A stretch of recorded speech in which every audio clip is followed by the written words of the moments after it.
Hello there, everybody, and welcome to the post-pay-per-view show. This pay-per-view show has been gone for a little while, and prior to that, we went through co-hosts like John Cena goes through partners. So I'm here for this month for the WWE Battleground pay-per-view with a new host who might be sticking around. Who knows? I'll have to ask John Cena. So welcoming on to guest host for this pay-per-view. Introduce yourself. Hi everybody, I am Randy's Viper Girl, and it is a pleasure to help Tom bring you the post show for WWE's Battleground. Because you've watched the pre-show and I didn't, so let's get into the pay-per-view. From it's Buffalo, isn't it? From Buffalo, Buffalo. Buffalo. That's New York, isn't it? Buffalo, New York. Yes, Buffalo is in New York. And our pre-show starts out with Dolph Ziggler versus Mr. Money in the Bank for SmackDown, Damien Sandow. So, you watched this match, so I'll let you take care of this match. Okay, Sandow first came out, and of course, as per usual, as everyone knows, Sandow likes to yap his big mouth, which in retrospect is very lame because he can't cut a promo to save his life. So he's yapping and talking about how he's going to beat Dolph Ziggler and how he is going to be the uncrowned champion to the savior of the masses. Let's face it, people, Damien Sandow is no savior of anything but his big mouth. And then he says he would soon he might cash in his briefcase that looks like a chocolate bar nowadays. But the match was very critical. It was very back and forth, going to the ground. Ziggler, they started off trading blows. Sandow gained his pen attempts at least once, but then Ziggler got in. And Tom, you can agree with me. Ziggler has a way of when he's down and out. Yeah, Ziggler looks better when he's getting the hell beaten out of him. He doesn't look good. He doesn't look good when he's winning. He looks really good when he's getting beaten up. He gets a momentum going, and Sandow came off the top of the rope. He tried to drop kick Ziggler in midair, but Ziggler caught him with a neck breaker. He countered and attempted to drop leg Ziggler yet again, causing Sandow to hurt his knee, so to speak. And of course, as everyone knows, if it's only legitimate if they announce it later on in the show, which was he carried out? No. He actually got up and walked out. He got up and walked out with help. He got up and walked. He wasn't carried out. No. That's not. That doesn't mean it's a legitimate injury.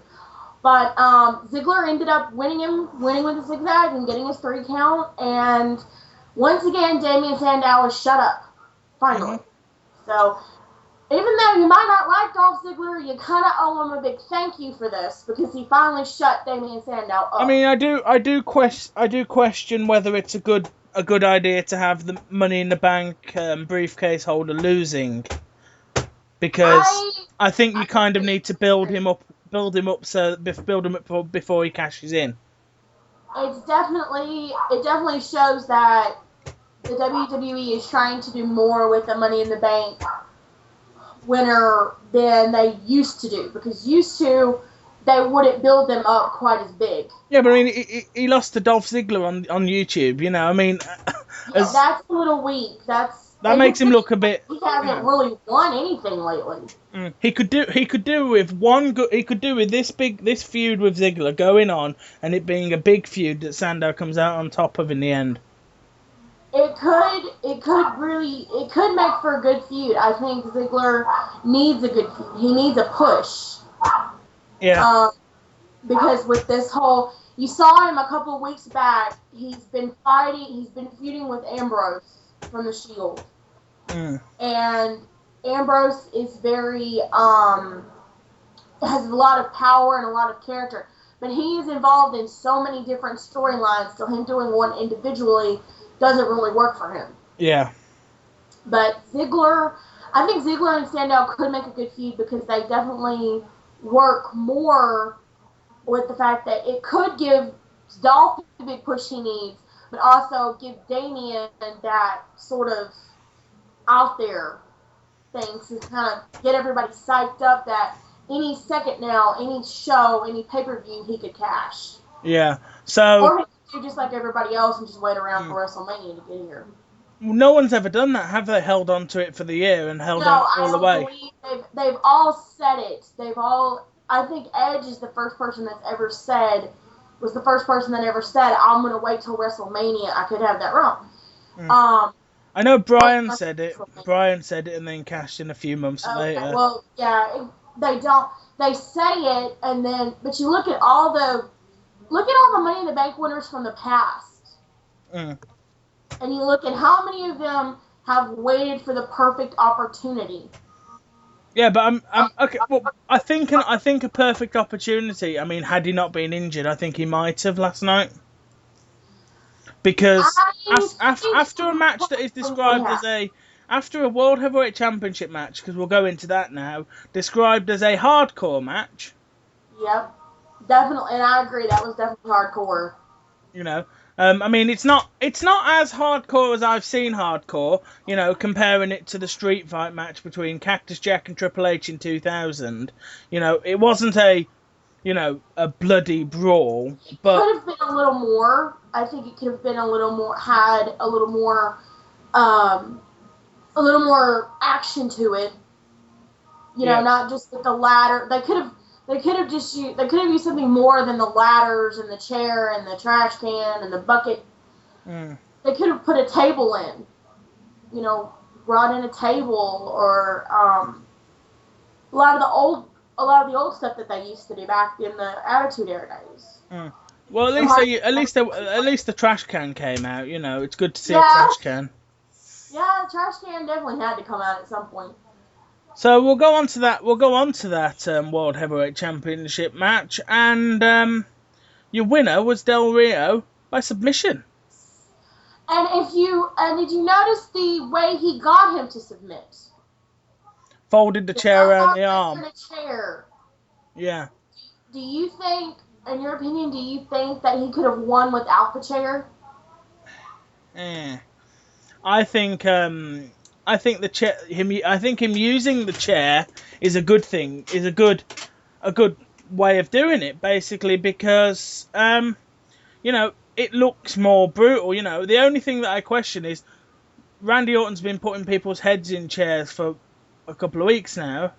I don't know whether using a chair would have been the best way to do it. What would have been an interesting way to do it would have been to get him to knock him onto the floor, put his arm in a trash can, and foot stomp it or something. I think it could have been a little more creative. He could have maybe even got him on a ladder. Oh, actually, yeah, you could hang him up by his arm from the ladder, couldn't you? Exactly. Do it from a ladder. Do it. Get a little more. Oh, could you imagine a cross arm breaker over the top of the ladder? Oh, that's painful. That would have been more of an interesting way of ending the match. You need an excuse for them both to be up the ladder because it's not like it's a ladder match or anything. Rather than doing something that's if you already been done, like in, what was it, 2009, Randy Orton did the same thing to Batista, but broke his arm. Yeah.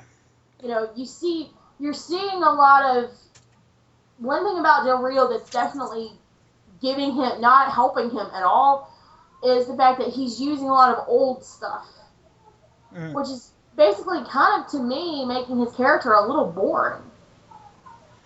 So the one thing you've got from this is you've got that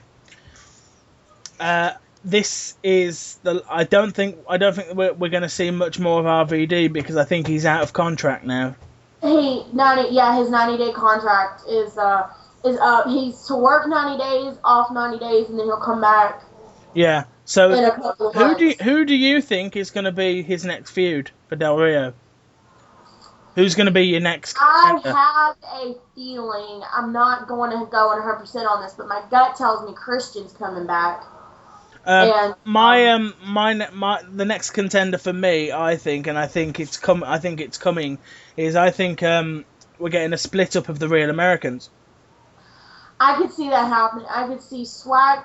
This is another. I think one thing about Cesaro it. could have the title shot next month. Well, I don't really think Swagger and Cesaro make a good team at all. I really like their Real American gimmick. I do like it. It's a good gimmick. It's a very good gimmick. It's very old school gimmick. And I mean in some mark, and it's over as well. It's really over because after this match, obviously, something was said about Cesaro's knee injury. Cesaro didn't come out to cash in, and we cut to a backstage promo with Zeb Coulter, Antonio Cesaro, and Jack Swagger, and they Zeb cuts a promo about Canadians and Mexicans in Buffalo, and then lays out a challenge to Santino and Carly. Right. Santino Marella being Italian. Psst, he's actually Canadian. And Carly being legitimate. He is Canadian. He's from Toronto. Yeah, and Carly being Indian. Yeah, legitimately, he is actually Indian. Yeah, not Native American people. No, he's actually from like the Punjab, He's from India, so let's not get him confused with the Native Americans, okay? He's an actual. A lot of people do. I think a lot of people do that when they hear Carly's from an Indian, they're like, he's Native American? No, people, he's not Native American. Yeah. And so obviously straight after that match, straight into that in that promo, obviously you know that group is over because when Zeb does that whole put your hand over your chest and say in a loud, clear voice, "We the people," you can hear the crowd doing it. Yeah, it's kind of now everybody is kind of like when Zeb first created it, it was just him and Jack Swagger. And Swagger has always, ever since his beginnings, he's always incorporated somehow of the American thing. He was at first he was the All-American, which was for sure. Now he's the real American. So I think what they need to do is they need to take Swagger and do like they're doing with Drew McIntyre and Wade Barrett. Give him a different gimmick. Well, I think you keep I think you keep Swagger with Coulter because I think Cesaro would do better on his own because you could easily have Coulter and Swagger turn on Cesaro because Cesaro isn't American. No, he's from Switzerland, He's Swedish. He's Swiss. Even though he is living in America, he might be an American citizen. Yeah, he's got himself a green card. That was his joining of the group, was that he came to America legally with a trade to do a job and didn't crawl over the border essentially. That's basically what the whole real American gimmick is. They want people to believe that if you've come over and you've got in here legally, then you're not a real American. But you see, that's why I think you have Coulter and Swagger turn on Cesaro, right? You have Coulter and Swagger turn on Cesaro and basically say, "Well, you were never an American." I could see them doing that. You were never an American, I could see Coulter doing that because he would be trying to say that, oh well, Cesaro, you weren't born here. You just came here on a green card. Yeah, and then have him go to the whole, born in America or nothing. Yeah, all that stuff. And another thing that is really getting old with them is the flag that they wear. I like this. I like their flag because it's a legitimate flag from a particular. It's actually from the Revolutionary War. Yeah, the Revolution. I mean, actually, I don't know all my stuff about that sort of stuff, but I know it's it's something important It's to. one of the first flags that was ever flown in America, I believe, when the Revolutionary War was going on, before they came up with Old Glory. So.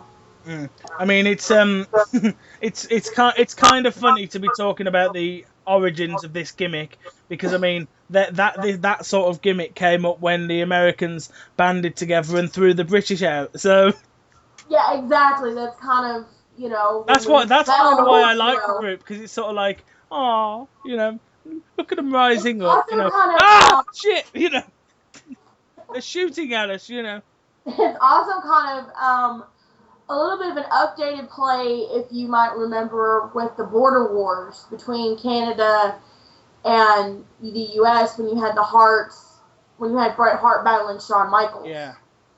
It's a little bit of an updated version on that. I've got a cracking idea for what they could do at WrestleMania, or at a pay-per-view, providing that WWE is able to sign Hulk Hogan because he's now you have his music play, the crowd go mental, and Coulter walks out.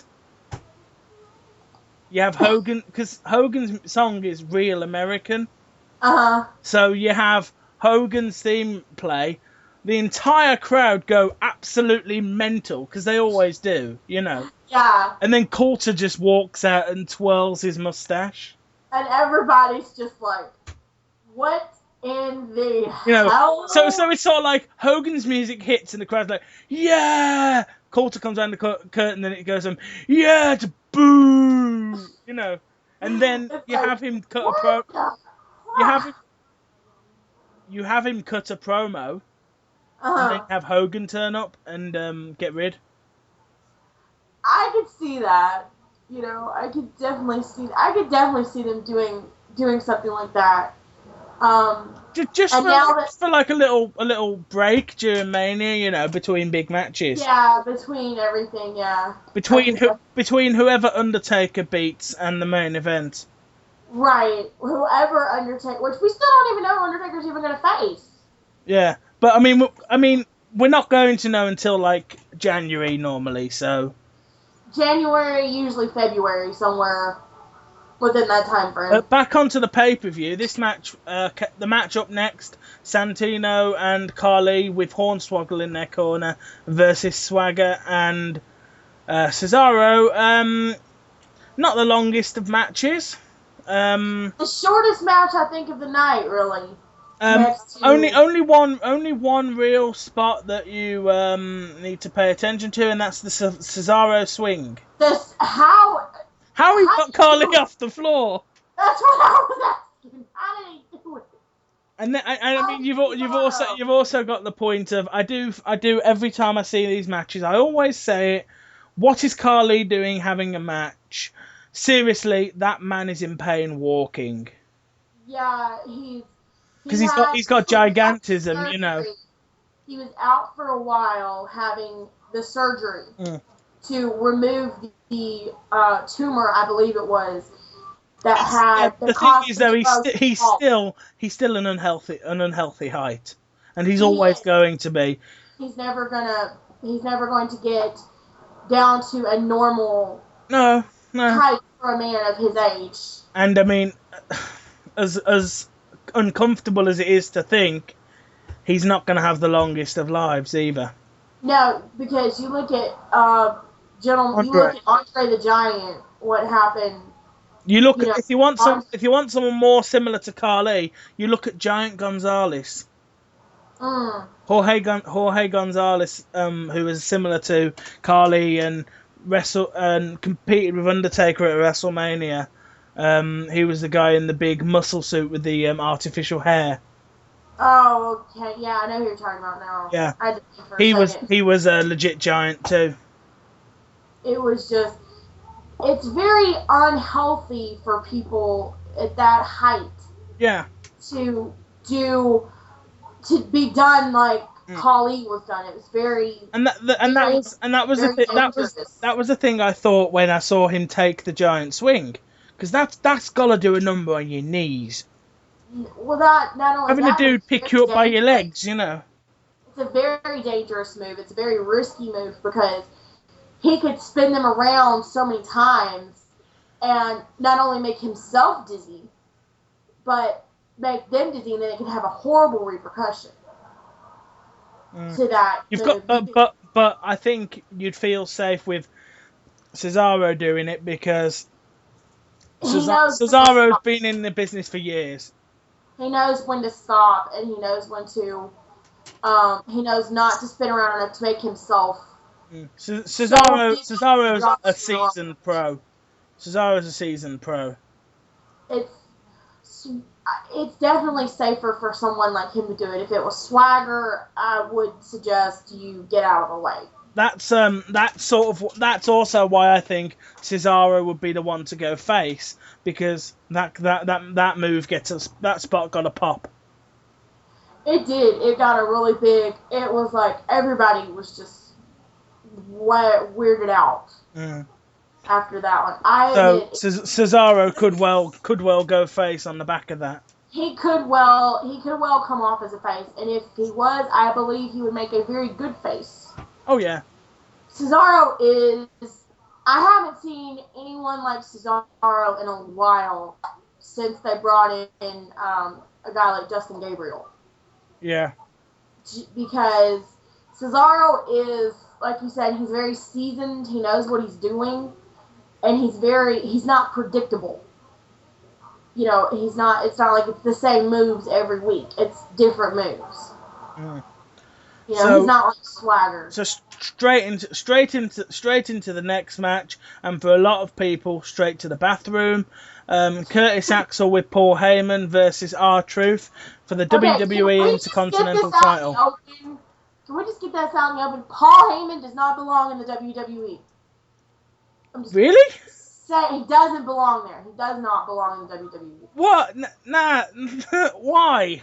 Paul Heyman is the most stupidest man I have ever seen in my life compared to Eric Bischoff. You're going to have to go into more detail on that, because seriously, he's one of the best promos in the business. He's a good promo cutter. He can cut a promo like nobody's business. It's the fact that he takes his storylines so far off the grid, you don't know half the time what's going on. Like, you don't know what's going on in his head, and he also brings in a lot of personal business. I mean, look what he did with Punk. I think that's what makes him good, though. I mean, I genuinely think Paul Heyman could sell anything to anyone. He's a good pick. I think he could sell life insurance to the dead. You know, this guy is that good. He just doesn't. I've never been a fan of Paul Heyman. I can't stand Paul Heyman. You're not supposed to like him. He's the type of guy, I don't know why you would want him after running ECW into the ground. I think that was a lot more linked to how many of his staff were taking, how many of his professional staff were taking a number of different drugs. You know, I think Heyman's in a good place. He ran. I don't know what Paul Heyman is like outside the ring, so I can't say he's a really big jerk because I don't know what he's like. I've never seen him outside the ring. I've never, watched any kind of. I've seen him do interviews outside the ring, but I've never seen him, as far as interacting with anybody. But just from all the gossip, all the scuttle, that I hear about, oh, well, he ran ECW into this, or, he's done this, or he did that to this one, he's done that. It just seems to me like Paul Heyman, as good of a promoter as he is, as good of a manager as he is. I mean, you've got to give Paul Heyman credit. As uninteresting as Curtis Axel is, he's at least slightly bearable. There. That's one thing I will give Heyman. He has definitely turned Curtis Axel into a somebody. I mean, Curtis Axel's still a bit meh. He's still a bit green behind the ears. And he's but he's more entertaining with Heyman. With Heyman than he was when he was Michael McGillicuddy. Yeah. Which, by the way, was a stupid gimmick name. But then again, painting a white wall painting a white wall a slight shade of white is more entertaining than Michael McGillicuddy. It is. He's very Axel does not have his dad's. He's not a lot like his dad. I've heard people say that he's nothing like his dad. It's kind of difficult to replicate somebody as good as his dad, though. It is. It's very hard. It's very, very hard. Him winning the title on Father's Day. That was great. That's something that you can't compare to. No. When you win the title on a Father's Day and sort of honoring your father with the fact that your father is gone. I mean, we'll get into second generation superstars a little bit later when we get to, in my opinion, the match of the night. Best match ever.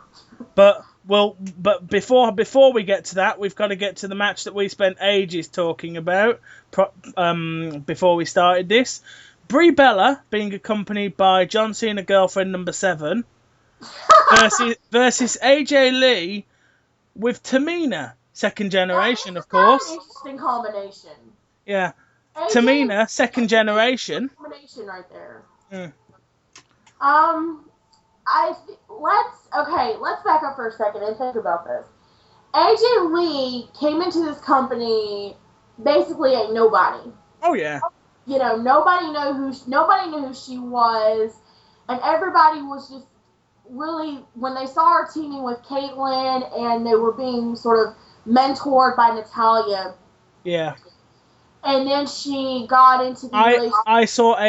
I saw more of AJ before that because I used to watch NXT. Okay. So I never saw NXT. I saw AJ on the girls season of NXT where she was this tiny little essentially this sort of cute little thing, I mean, seriously. Everybody else was about 2 foot taller than her. It was very powerful. Yeah, it really was. She was good. She was good on NXT. They know how to. She played the nerd character, the sort of the little geeky thing, like Star Trek. Yeah, which AJ has admitted she is a nerd. Yeah. And when she was doing that, she basically played up to the fact that every internet wrestling fan fell in love with her. Yeah. She was like that kind of. Basically everybody's favorite little nerd. Yeah. Which was different. But AJ has the storylines that they've put her in ever since she got up to main roster have sort of really helped her to, putting her in the relationship with Daniel Bryan. Yep. And then breaking it off after WrestleMania. And then putting her with Punk, putting her with Kane, becoming John Cena's number 6 girlfriend. Yeah. And then this heel turn as well is so good. She's one of the very few divas that can pull off a good heel. And actually make everybody believe that she is loony. Yeah. I don't like it when she plays up the crazy and overreacts when somebody mentions crazy. Overreact to loony is very different. Tamina being hurt in her corner. We haven't really seen Tamina that much. Hardly. I do see something in this AJ and Tamina partnership that reminds me a lot of Shawn Michaels and Diesel. Because Shawn was the, scrawny brains of the operation, and Diesel was the muscle.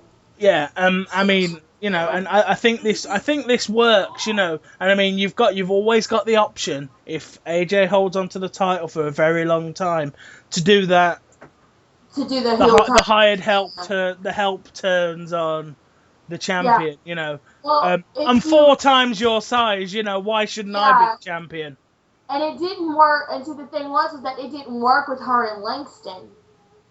Because Langston couldn't touch her. That's why, exactly, Langston wasn't allowed to really get physical with her. There was no way Langston could do the whole turning on his employer thing. There's no way. There was no way you could do that, because no way anybody would cheer this massive, muscular black bloke beating this tiny woman. Exactly. No, but and WWE wouldn't do it either. But I think this is really going to show a lot of where AJ's strength comes in. Yeah. Brie at the beginning had the upper hand. She was really letting her have it, really getting out a lot of her frustration towards Randy Orton. Oh yeah. From the past, few weeks, but we'll get into that later. Really getting into that, but Brie had a good night. Brie had a great match, and AJ did too. It was a very interesting match. Mm-hmm. I think the only bad point was that Tamina got involved. I like that finish. I like the finish of the finish of Tamina choking Nikki, Brie's attention being drawn away, and AJ taking advantage. It means they can go to this match again. Right, it definitely gives it, and then maybe when Nikki is allowed back in the ring, put it that way. Well, they can go to this match again, AJ Lee versus Brie Bella, but maybe with Tamina not at ringside this time. It doesn't matter, because the next pay-per-view is Hell in a Cell. Right. And they could do Divas in the Cell. They could. They've done it they've done it on TNA. They could do Divas in the Cell. Could do them. It could be. I mean, have they ever done Divas in the Cell? No, they have never done Divas in the Cell. WWE, when it comes to Divas, they don't let them do really dangerous matches because they think that they could get hurt a lot easier than the guys.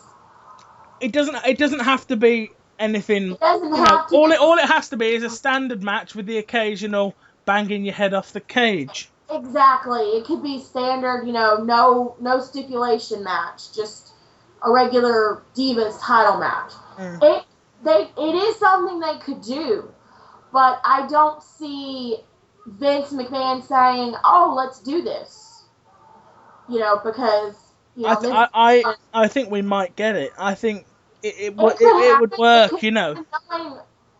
Knowing the way they're going with AJ, I think it could. And AJ is good enough to pull it off as well. She is. She's grown a lot over the last years. Last year. But just to clarify the finish, Tamina distracted Brie, choking Nikki. Brie looked over, drew her attention, came away, and AJ got the roll-up pin. Right, exactly. Which, honestly, it was a good ending to a very interesting Divas match, and that's one we haven't seen in a long time. Definitely. So we're now going to, in my opinion, the match of the night. First thing, but beforehand, we've got a backstage interview with Renee Young and the Rhodes family, Dusty, Goldust, and Cody. All three of them spoke their mind. Dusty first, then Goldust, then Cody. I will say I love Goldust's paint job. He looked new paint. It looked really good. Very different. I really liked his his art, his paint tonight. He did a really good job. The one thing I have to say, this match was definitely old school Attitude Era. Mhm. You saw, because if you look at the generations you have the American Dream, Dusty Rhodes, who had a great career in the 70s and 80s. And then you have Goldust, who came in the 90s at the particular... When Goldust was at his height, he was one of the most unique characters in the history of wrestling. He definitely was. When he came in and he played that effeminate male character, Goldust played the homosexual character before homosexual was really a popular thing. He sort of broke a barrier. Yeah. For people like that. And Cody has... the future. Cody's the future. Cody has such a big future in the company. He is The minute Cody set foot, the first time I ever saw Cody, I'll never forget it. He was being introduced by Dusty to Randy Orton. Mm. And I saw something in Cody that was very interesting. Cody, even though he was ringside with Dusty at his match against Orton, Cody's passion for the company came out in that match. Because he wanted to not only get in the ring and help his dad, he wanted to show Orton that you didn't mess with the ropes. Yeah. And it came out, if you noticed, in Legacy. If you watch Cody in Legacy, Cody's passion for the company came out in every single match. It didn't matter if he was helping Orton. It didn't matter if he was tag teaming with DiBiase Jr. It didn't matter if he was in a singles match. That passion came out. Yeah. And then it's the same passion that his father has, his dad has. And last night, you saw that Rhodes family passion come out. Cody's was the star of that match, though. Again. I mean, Goldust looked really good because I mean, Goldust's getting on in age, you know. Goldust is not a young bloke. I think he's in his 40s. Yeah, Goldust is not a young guy. I mean, obviously Dusty's in his 60s, you know. He's 67. I think he might have turned 68 this week. But you know, looks good for his age. Yeah, completely, you know. And I mean, and he was like he'd never missed a step. He got that bionic elbow on Dean Ambrose. And that bullwhip and the belt. Oh, I just loved that. Every time he was in danger, he went for that belt because he had that massive buckle on his belt. For the belt, and if you noticed a lot when if you notice how Goldust was, you know, sort of down and out a little bit, he never let it get to him. Mm. He fought through the even though they were putting him in. I mean, they were literally beating the heck out of him. You know, yep. Rollins and Reigns, which is left, right, and sideways. But Goldust sure as hell looked like Goldust was like he'd never missed a step, you know. He looked like he had been in the ring a whole time. Mm-hmm. Like he'd been doing this every night for however many years he was in the company before he retired. Yeah. Cody was so on fire. He gave this match everything he had. And you could tell he was not going out without a fight. Yep. Because it's something, when you have, I mean, you have other generational superstars like Randy Orton, Natalya, Curtis Axel, you had DiBiase Jr., you've got those, you watch to see if they have the same fire that the people before them had. Yeah.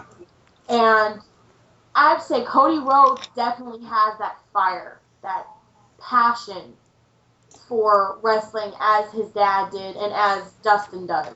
Mm-hmm. It's all still, and that's what gave them the benefit of the doubt over the Shield. You know, Roman Reigns might be a cousin to The Rock, but he doesn't have the fire that you see in a lot of these wrestlers that so let's talk about the finish. The finish was well, it was quite a good. It was a good finish. You know, we had Ambrose attempt to interfere. Dusty backed him off with the belt. Hit him with the bionic elbow. Backed him up the ramp. Reigns went to go for Dusty. Dustin took out took out Reigns. Cody then was looking over the ropes. Cody was looking He got rolled up. And then you kind of like want to scream at him to turn around really quick. Yeah. But he somehow managed to counter the roll up and hit Rollins with the crossroads and get the 3 count. Yeah. And if you saw, the entire arena just blew up. Mm-hmm. The crowd was nuts. The superstars were coming down the ramp, the legends. It was a big night for the Rhodes family. Yeah. And I honestly hope that this putting Cody back in the ring gives him a shot at a World Heavyweight Championship or a WWE title shot. I for one can't wait to see the next evolution of this, which will obviously be on Raw. But by the time everyone's watching this, Raw's already aired. I'm looking forward to seeing Hunter and Stephanie's reaction to the Rhodes being back in the company. Yeah. That's one little thing I wanted to mention. Do you find it funny that right after the match, we go to backstage promo with Brad Maddox and Vicky Guerrero? Obviously, Brad is on the phone talking to Stephanie. Yeah. Do you find it a little strange that they were called away during a pay-per-view where they had interest in some of the matches? There's an element there, I think, but I think that's something that's probably going to need to be explained on Raw. Where were they? You know. Why did they suddenly have to leave? But I think I know. I think I know though. I think that plays into your future. The future for this Triple H, the power that be angle, and I think they were called to Vince. I think it's because Vince is going to be back soon.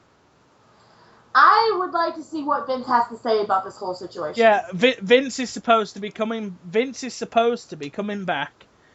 So hopefully Vince McMahon will put an end to this so-called tyranny. Yeah, if he doesn't make it worse.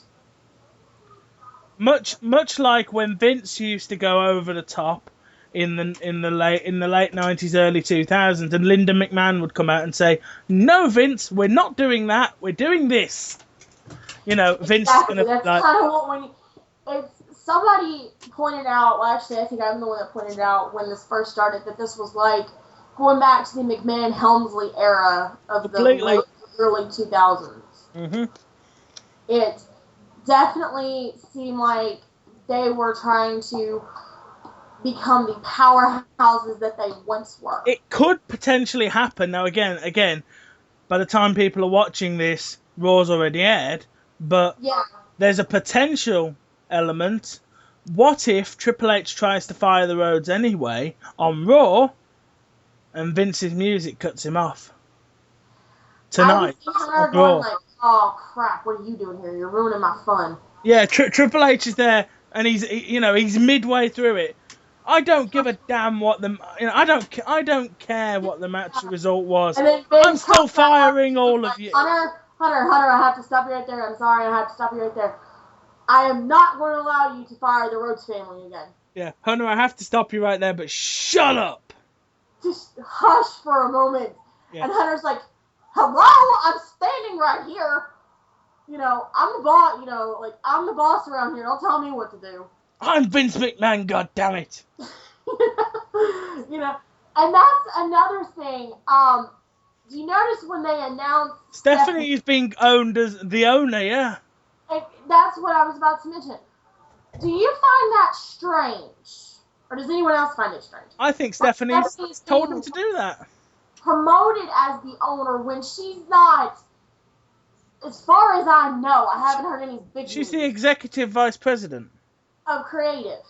Mm-hmm. Creativity. But how is she the owner when Vince has not, so far as I can tell, has not stepped down? Well, she's the executive vice president, and when Vince dies, it's her. It goes to her. I think Shane sold his shares. I think Shane sold his shares. That is a tongue twister. Shane sold his shares. That is a tongue twister. That is a tongue twister. Shane sold his It's even tongue tied. But the Rhodes brothers won that match, and now obviously the Rhodes are back. Now the next match, obviously, after we had the Brad Maddox scene with Vicky Guerrero, where Vicky Guerrero just said, "It's your problem now, bitch. Bye." Yeah, you deal with it. We're looking at Kofi Kingston versus the Creepy McCreepertons, Wyatt. Versus Bray Wyatt, accompanied by Luke Harper and Eric Rowan. Weirdo brothers. Okay, let's get something out in the open here, and I'm pretty sure a lot of the fans agree with this. How many people believe that Bray Wyatt is some kind of weirdo cult leader? Oh no, he's not. He's not. He's not. He feels like it is. He's Erwin R. Shyster's son. He's Ted DiBiase in the 80s was in a tag team with a bloke who played a taxman. Came out with a briefcase and a shirt and a red tie and braces. Right, he's his dad actually, the IRS guy. IRS is Bray Wyatt's dad, yeah. Yeah. And Bo Dallas's dad. And but I know, but I mean it's such a good character, you know. He was so good in that feud with Kane. He's just really on. He's really on simmer at the moment, waiting for Kane to come back from making his movie. But if you notice, they don't really work a lot with Wyatt. They use him as sort of a punisher, like they did The Undertaker when he first started out. I mean, I kind of think if they could have got him, I think Wyatt would have been in an Undertaker feud now if Undertaker would have come back for a little while. I agree with you there. I think it definitely would have gone. I think it would have made more of an impact than just these mild mannered, these little attacks. The problem you have is with a character as good as Bray Wyatt, and then you go to, well, here's Kofi Kingston. Here's Kofi Kingston. He's been a face for a long time. Here's Kofi Kingston. Kofi Kingston. He's a wrestler. He's from Ghana. And then here's Bray Wyatt. Yeah. He's probably eaten one or more of your children by now.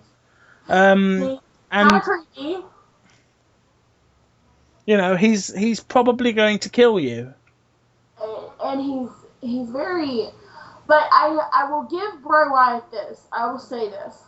Big difference between this gimmick and his Husky Harris gimmick. Oh, completely. Big difference. His Husky Harris gimmick was not as profound and not as stable as this gimmick. Mm-hmm. Where this gimmick, he's totally out there. He cuts a great promo. Yep. You don't have to, you're not sitting there looking at him thinking, oh, okay, can I change the channel now? No, you want to know what's going to happen with Bray Wyatt. You want to know what's going to happen if, who he's going to attack next. Yeah, I mean, as stagnant as he seems to be getting, I still am happily following the buzzards. I'm not following the buzzards. I'm more like hiding from the buzzards, but different people have different opinions. I am following the buzzards because there is no way a character like that is not going to end up in some way involved with Undertaker somewhere down the line. He's gonna end up. I could see it maybe not this year particularly, but maybe in the next year or so when he's got a little more experience, when he's been there a little bit longer. I'd kind of say possible Survivor Series Team Wyatt versus Team Deadman. That's a big one. Taker, Kane, and one other. Kane and somebody, Taker, Kane. I go with Sheamus. Yeah, although I think Sheamus is coming back as a heel. There's, if you follow him on Twitter, there's definitely a little bit of a pun that he might. He's definitely being a little bit of a tease on there. Well, I mean, if Cesaro was to turn face, you could do Taker, Kane, and Cesaro versus. That would make a good one. I could also see Kane and Taker with Daniel Bryan. Oh, yeah, that could work, actually. Or even, you could just have Wyatt put Taker out. Put Taker out so that Taker goes away until it's time for his WrestleMania match. Because Taker's going to be back at some point later this year. He's bound to be. The the last thing we saw of Kane was Bray Wyatt kidnapped him. You know. Mm-hmm. Taker's probably sitting there wondering, why hasn't movie. Kane phoned in 2 months? You Kane know, hasn't called in 2 months. I'm a bit worried. no, he's. You know, I could definitely see that. You know. You know, where's Kane been for 2 months? You know. Yeah. You know, where have you got him hidden? You know. Where have you got him hidden? And more importantly, what are you doing to him? Exactly. Where have you put my brother? Chinese water torture. You know. Chinese water torture, burning his fingernails off. I don't know. Locked him in a freezer. Kind of just. I don't mean to. No insult to Paul Bearer fans. I'm not insulting the man. I'm just. It happens. You know. Yeah. It happened. That was a thing. But then again, you know, it kind of works because all 3 of them have died in some way. Yeah. You know, Taker's been buried alive at least twice. Yeah. One of them, I think, was actually by Nexus. Yeah. One of them by Nexus, and humorously, one of them was Kane. Yeah. But we're not here to talk about Taker. Let's go into the next match. The next match being Ryback, along with Paul Heyman, who you expressed your hatred of earlier. Coming out with Ryback. Ryback is now, Paul Heyman, who proposed to Ryback. Yeah, let's not. That was one hell of a segment. About the strange proposal, can we, please? That was one hell of a segment. That was because I didn't know whether to be creeped out or disgusted. No offense to people from that part of the US, but it was so fitting that they did it in Biloxi, Mississippi. One thing about doing it in the South is that they did it in people Biloxi, in the South Mississippi. are not. They don't. I mean, I have no problem with it, Southern or not. It's just a little finicky to do it in the South. I think that was the best place to do it though, because I mean, it was, no offense intended, but the South is kind of known for being a little bit anti-gay. Well, yeah, and a little bit. The South is very traditional, very so because I live in one of the most traditional states ever. Even though Texas is a little bit more open-minded. Texas is a little bit open-minded because it's so big. You know, everyone always jokes, you know, the arse end of Mississippi somewhere, you know. Yeah, but Texas is very big compared to Mississippi. Mississippi's not as big as Texas, so. And they were in like some little. I mean, I've never heard of it. Where Biloxi? Biloxi, Mississippi is actually on the coast. Is that really small? Because I've just got this impression. I don't know much about Biloxi. Because I've just got this image of this little place. Everybody. Biloxi is probably actually a very good size. Not as big as Houston and Dallas, but pretty good size. Because they never said it on the They never said much on the TV about. No, Biloxi is probably a very good city. If anybody's from Biloxi, you know, leave a comment down below and tell us how big Biloxi is. Yeah. Because neither one of us know. But doing that proposal in the South was definitely Heyman treading on very thin water. I'm gonna Google it. Keep going. Good idea. I'm Googling Biloxi, Mississippi. So let's look at this match from start to finish. Yeah. Ryback came out with Heyman. The crowd was a little not so impressed with them. Punk came out and the whole place just goes nuts. 44,054. Okay. So Biloxi is a very big. I was right. Biloxi is a big town. Yeah, okay. There's more people in Biloxi than there is in half of England, but it's quite big. Let's look at this one thing that it's talking about here. It says the whole crowd started chanting Goldberg. They always do. Does anyone notice that when Ryback comes out, that seems to be the chant Goldberg? Yeah, but I mean that's basically because of the way they put him over. That's because of the way they put him over when he first came out. He was beating tall, skinny Italian jobbers. You know, never really looked much like a Goldberg, but. Well, it's because the reason they did that is he's bald, he's muscly, And when he first debuted as Ryback, he was coming out and he was having these 6-second matches with, local talent. Yeah. Currently in the ring, Mike Wall. And he's like Mike Wall, and he's like 102 pounds, soaking wet in the rain. Yeah, exactly. Wearing a pair of trunks that don't fit him. He's got he's got a mustache, maybe. And that's Exactly. what Goldberg did for a long time when Goldberg did his unbeaten streak. So that's where the Goldberg chance came from. It's but you look at this match and the whole thing. It was a lot of back and forth, back and forth. Heyman standing off to the side, laughing evilly, and as he does, as he usually does in these very weird types of situations whenever he's involved. But then Punk gets the upper hand, and this is where you really see Punk really jump into it and really let all that aggressiveness out. Punk is one of those type of guys that leaves every problem he has, he leaves it in the ring, leaves it on the mat, so to speak. But this with Paul Heyman this is definitely something he can't just leave on the mat. This is something he wants to take personal. And he did that. He got Ryback, he got him, pinned him, and but also Heyman was trying to create a diversion with the kendo stick. And Punk was able to get a low blow and beat Ryback. And after 17 minutes.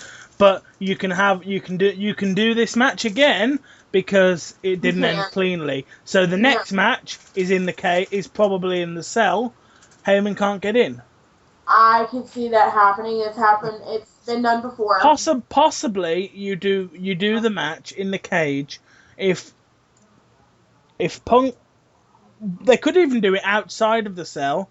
If Punk wins, it could be one of those matches. If Punk wins 5 minutes in the cell, stipulation match. If Punk wins 5 minutes in the cell with Heyman alone, and no Axel, no Ryback. Yeah, that's what I mean. If Punk beats Ryback clean, 5 minutes in the cell alone with Heyman, that could be a stipulation. That would make the match interesting. Because then you've got everybody watching the match, desperate for Punk to win, just so you can watch him beat. Exactly, just so you can beat Heyman for 5 minutes. Which honestly, now this is a credit. This is me giving Paul Heyman credit. Normally I don't do this, especially with a walrus. But Paul Heyman, when he gets in the ring and he knows he's gonna get his butt kicked, he definitely acts the part of the scared manager. He definitely can pull it off. But then again, he can also play dirty. Just like everybody, just like Ric Flair. But I will give credit to Paul Heyman and say that he is a good manager. He knows how to sell a wrestler. I just don't like it. Well, so obviously after that match, we have a video promo for the main event between Daniel Bryan and your trademark, Randy Orton. For the vacant WWE Championship, which became vacant after the Night of Champions. Yeah, we had the little and actually, that's a very interesting thing. This was brought up to my attention by a relative of mine who told me that the people after the match, the following Monday night, when Triple H stripped Daniel Bryan of the title, after supposedly a fast count and supposedly Daniel cheated, they actually called their providers, I don't know which ones, but called the providers and asked for the money back. And it wouldn't surprise me if people got it back. That they spent on the pay-per-view from the night before. It wouldn't surprise me if people got it back as well. I believe they did. It's happened before. That is the that is something that you know how it is affecting people. This storyline has affected the fans. The only thing is, wrestling scripted. Exactly. You know that It's not like you're paying for a real sporting event. the only thing you're It'd be paying like if is it'd be to like see if them. it'd be like if I rang up my TV provider and complained that EastEnders didn't go the way I wanted it to. Yeah. I want my money back for my Sky subscription because they killed such and such a character. Right. I question whether or not that's a good thing that providers are paying out. I look at it this way: there are wrestling fans out there that take it to the extreme level. Mm. Um, you know that the promos and everything that they cut in the ring is script. Mm-hmm. The matches aren't, even though they usually know who's going to win before anybody else does. But it's taking it to an extreme. Now I will give everyone this. This storyline has started out very controversial. Yeah. Because everybody says that Randy Orton was in cahoots with Triple H to cash in his money in the bank and win over Daniel Bryan. I think he was. I honestly believe that Orton knew nothing of the pedigree. Now, I'm not to say that he didn't know anything about Hunter, doing what he did is a completely different story. But I say he didn't know about the pedigree. I can imagine Hunter sort of saying to him, keep that briefcase handy after tonight's match. Now that I can see, because if you look back at the past history between Randy Orton and Triple H, they have never gotten along at all. Mm. That's why it is so hard for me to believe that Randy Orton would be in cahoots with Triple H. Because they don't have a good history. They have the year that he was in Evolution, but that ended badly. It's the thing with this whole storyline is that this is how I saw it going in my head when it was Daniel Bryan versus John Cena at SummerSlam. I saw John Cena winning the match. And then I saw Randy Orton cashing in on Cena. And I saw Cena and Orton battling it out. The Cena-Orton feud coming back into play. When Cena announced that he was going to go off and have surgery and be gone 4 to 6 months, it floored me. Because I didn't see it happening that way. I am terrified that Cena's winning the Rumble. Well, the fact that he won this year's 5 years to the day after he won his first one. I'm just so terrified that he's going to return at Rumble and win it. Rumor going around. No, people, please remember, these are rumors. You cannot tell if they're true or not. There's rumor going around that they're going to have Daniel Bryan win the 2014 Royal Rumble. Now, whether or not this happens is a wait and see kind of moment. Because as we saw last night, as of today, there's still no WWE champion. No, and I think it stays vacant until Hell in the Cell, and I think it's a triple threat match. I think it's going to end up being that. Triple threat, Orton, Bryan, and Show. There have been little teasers. People have said that the Daniel Bryan, Randy Orton feud would go into Hell in a Cell, then it would break off, and then it would be Randy Orton versus Big Show. Yeah, well, that's why I think you do Orton, Bryan, and Big Show. Bryan wins the title in the Cell, and you can spin off with Orton versus Show then. I just think it was last night, I did expect Triple H to have some kind of plan up his sleeve. I figured he would use Big Show to get what he wanted, which was Randy Orton winning the title again for the 8th time. But it backfired when Show knocked off Scott Armstrong and then knocked out Orton. Yeah, well, we need to mention that Scott Armstrong was there. Obviously, the beforehand, obviously, Orton got his double DDT. He signaled for the RKO. Bryan countered the RKO into the label lock and got Orton trapped in the middle of the ring. Orton was just about to tap. It looked like he was done. Big Show's music hits. Big Show storms down, pulls the referee out of the ring, and then Show just knocks Bryan out. Bryan straight out. Bryan leans through the middle rope like, "What you doing? What you doing?"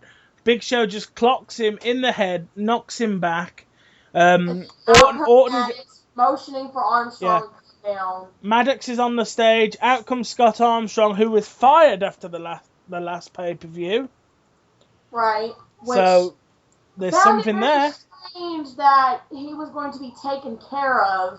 Mm-hmm. I think Scott Armstrong is Triple H's owned referee.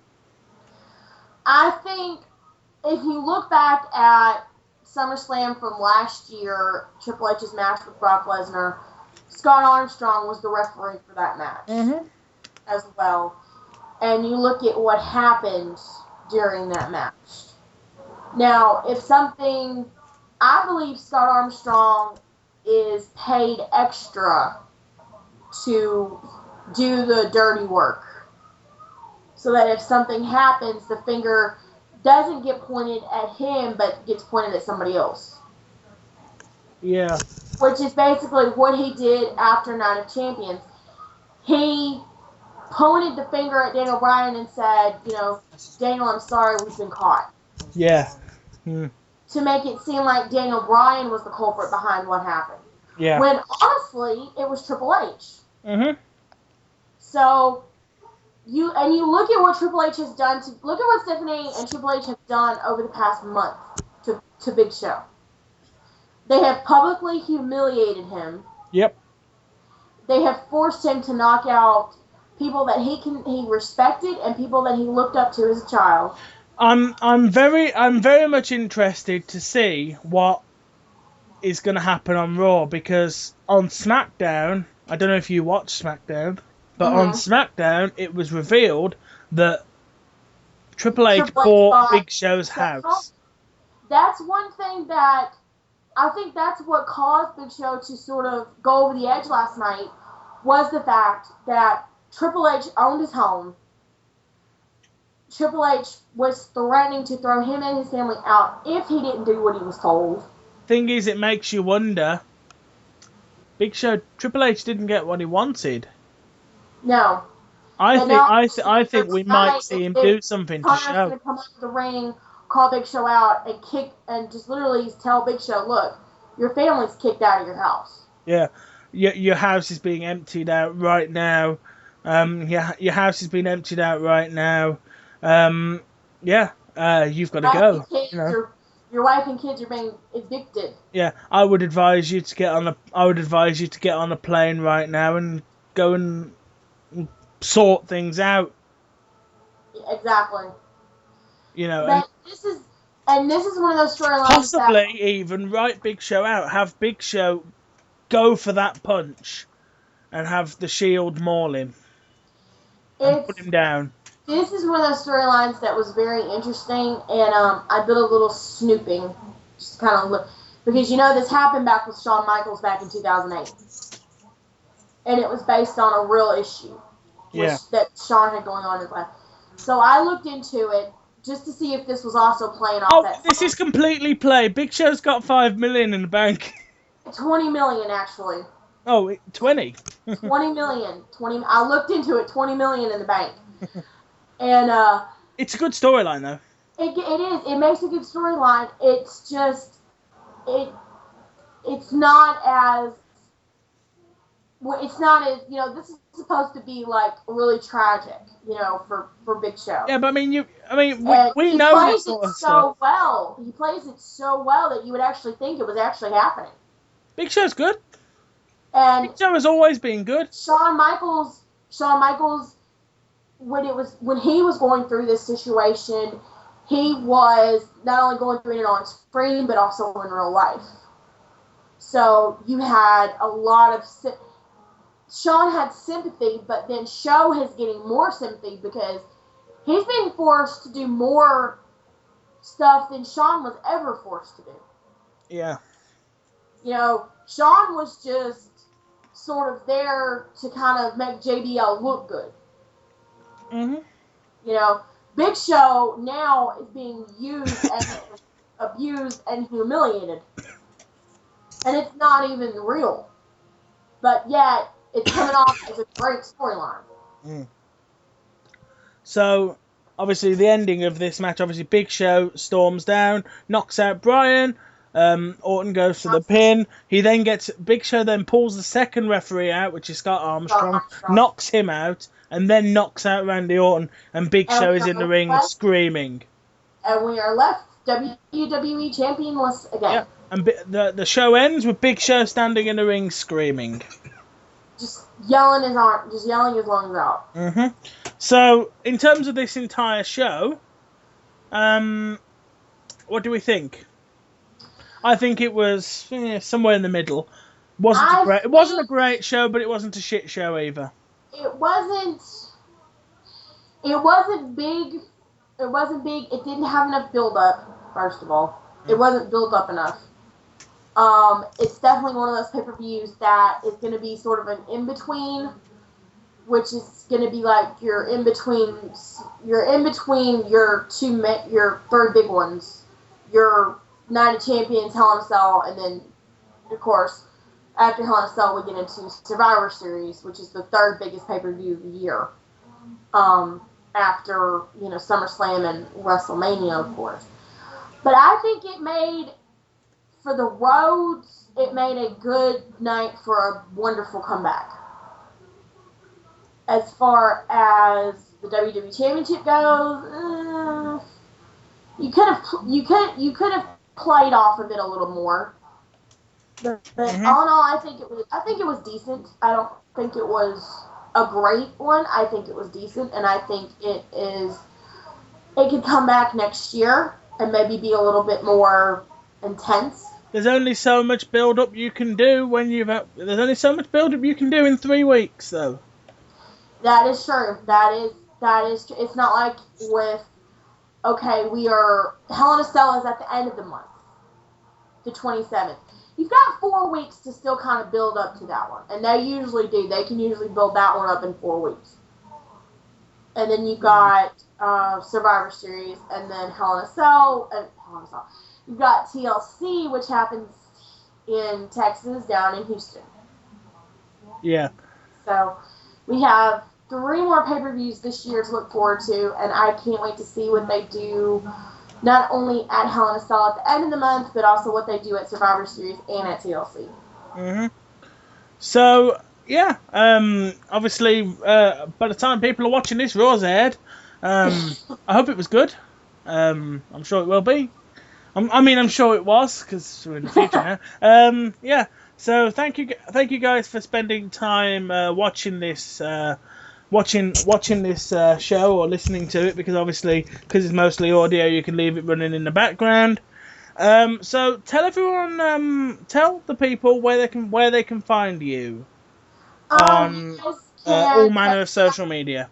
You guys can check me out on Twitter. It's East Texas Country. You guys can check me out on Facebook. Probably best to spell that out, because East TX, isn't it? The state shortener.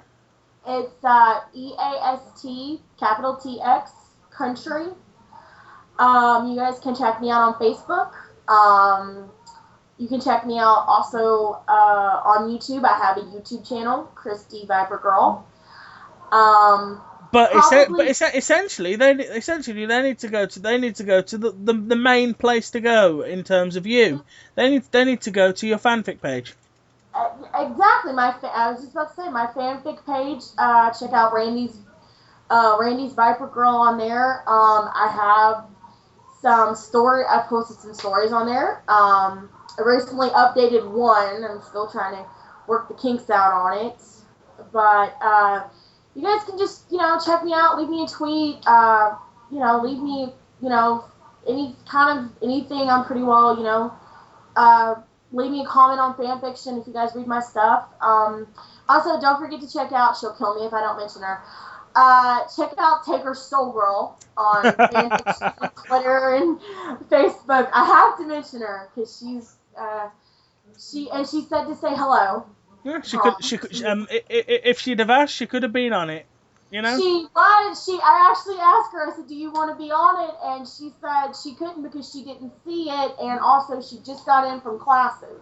Yeah, we'll see if we can get her. We'll see if we can get her on for next month's. We'll try. I'll get her on next time. I'll drag her. We'll do a 3-person booth for next month. I think, and definitely we need to definitely get her for Hell in a Cell because that is definitely her pay-per-view. Yeah, because it's the Devil's Playground, isn't it? Devil's Playground, so it's definitely. Especially if he turns up. You never know. If he turns up on a Raw, we'll do a special one. If he turns up on Raw, I say definitely. We do a special one. Do a special one if he turns up. You never know when he's gonna turn up. That's the thing. You know, he could be behind you right now. He could show up. He could not do a promo and just pop up. Yeah. You know, granted, last year it was right in the middle of John Laurinaitis getting. Before that was John Laurinaitis getting fired, but hey. Yeah. Don't see any of us complaining about it. Mhm. But yeah, you guys definitely need to check her out and check out her stories, check out her Twitter, Facebook page. She has a YouTube channel. I'm gonna try and put all of the contact information in the lower area below in the description. Check us out. I have a video in mind. Don't know when I'll post it. Don't know when I'll get it done. But I'm definitely going to be doing a video tribute, sort of to the past wrestlers. We have to see who all I can come up with. If you guys have any suggestions, leave them in the comment box below and tell me who you guys would like to see in a video. Yeah, for sure. I've done some in the past, but they've been to particularly one person, and but I'm not even gonna think about that anymore. But there's one thing that we definitely forgot to mention. If you guys had a moment before the main event match where there was a blank screen or you lost power. Yeah, there was a power cut, wasn't there? There was a power outage in Buffalo because there was a storm going on. The weather has been kind of nasty in this part of the world, so we've had a tropical storm come through. And it's heading up the East Coast as we speak, I think. And actually, by the time this airs, it'll probably be hit the East Coast. But that's basically what happened, guys. Was there was a power outage, and it took them a little while to get the power back on. So that's why, if you guys didn't see Randy Orton or Daniel Bryan come down the ramp, that's basically why. Mhm. So yeah, it's now my turn for the plugs. Everybody knows they can follow me on pretty much everywhere using the same branding at Tom Williams 1990. That works for Twitter. That works for Facebook. It doesn't work for YouTube because I made this account in 2006, and it also works for fanfiction where I've been dipping my oversized feet in and treading on things. He's doing really good. So with a lot of help. You can find me at all those places. Tom Williams 1990. I'll put URLs in the description below. Because I don't really know how those on-screen clicky button things work. So I'll just put it all in the description. So there'll be a nice long description for you guys to read. And yeah, thank you guys for being here for the WWE Battleground review.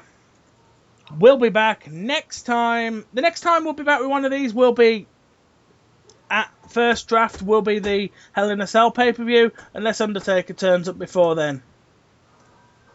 Please. Let's hope. Fingers crossed. Yeah, fingers, toes, eyes, legs. Everything crossed if the Undertaker comes back before Survivor Series. Yeah. So we'll see you at Hell in a Cell. Remember to check out my videos. There's something up there's at least one video up every single day of the week. So make sure you watch them, comment on them, love them, and subscribe to me if you're not already. Yeah. So this has been a review. This has been the review of WWE Battleground, and we will see you next time. And Bye, guys. you are quite welcome.